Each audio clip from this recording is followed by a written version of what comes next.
Welcome to the Banker Lamp. Please enjoy the video. In this video, I will explain how to use stop-loss orders on Robinhood.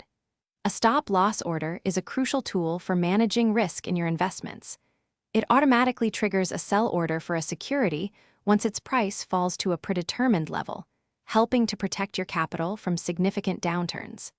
This feature is designed to limit your potential losses, giving you peace of mind even during volatile market conditions. Understanding how to properly set and utilize these orders is key to effective portfolio management.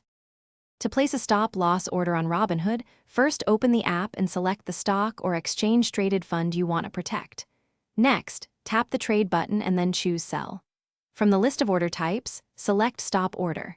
You will then be prompted to enter your specific stop price, which is the trigger point for your sell order, and the exact number of shares you wish to cover.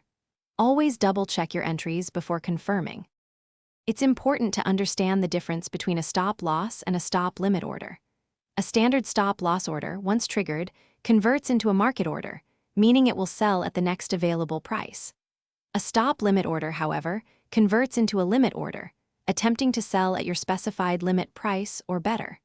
While a stop limit offers price control, there's a risk it might not execute if the market moves too quickly past your limit. Choose wisely based on your risk tolerance. When using stop-loss orders, avoid setting your stop price too close to the current market price, as this can lead to premature selling due to normal market fluctuations.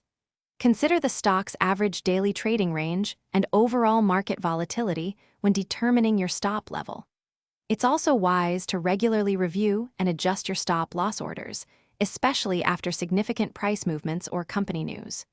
Remember, stop-loss orders are just one component of a comprehensive risk management strategy for your investments.